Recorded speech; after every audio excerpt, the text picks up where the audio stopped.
புகழ்பெற்ற குலசை தசரா திருவிழாவை ஒட்டி முத்தாரம்மனுக்கு 1 டன் மலர்களால் சிறப்பு அலங்காரம் செய்யப்பட்டது.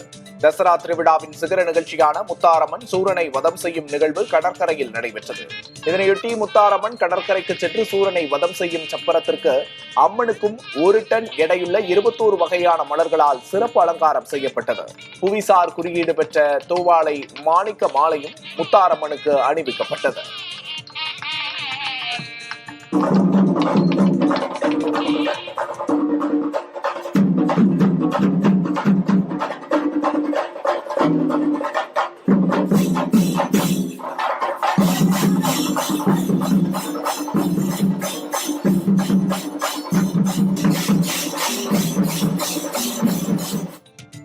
குலசேகரப்பட்டினம் தசரா திருவிழாவில் லட்சக்கணக்கான பக்தர்கள் தங்களது நேர்த்திக் கடனை செலுத்தினர்.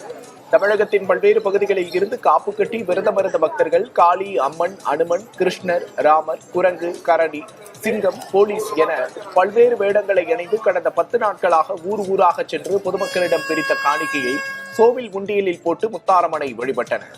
இதேபோன்று தசரா குழுக்களைச் சேர்ந்த பக்தர்களும் தங்களது நேர்த்திக் கடனை நிறைவேற்றினர்.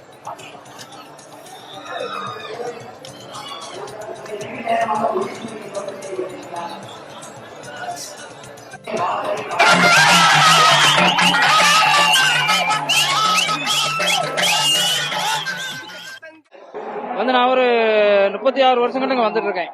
நான் 90ல இருந்து வந்துட்டு இருக்கேன். அம்மாவோட சக்தி நல்ல அருமையான சக்தி. என்ன கேட்டா நான் குழந்தை வரம் கேட்டு மொத அம்மாட்ட மண்டிட்டு பையன் வேணும்னு கேட்டேன். மறு வருஷமே எனக்கு பையன் கொடுத்தாங்க. என் பையனும் வேஷம் அம்மன் வேஷம் போட்டுருக்காப்ல. எங்க குடும்பமே ஆயுசு இருக்க வரைக்கும் அம்பாளுக்கு வேஷம் போட்டு அவளுக்கு நாங்க தொண்டு செய்யதாக நாங்க அம்பாளை வேண்டிக்கிறோம். முதல் வேஷம் கொர்த்தி வேஷம் 3 வருஷம் போட்டோம். அப்புறம் அம்மன் 3ஆவது வருஷம் இப்படி வேஷம் போட்டுக்கிட்டு போவோம்.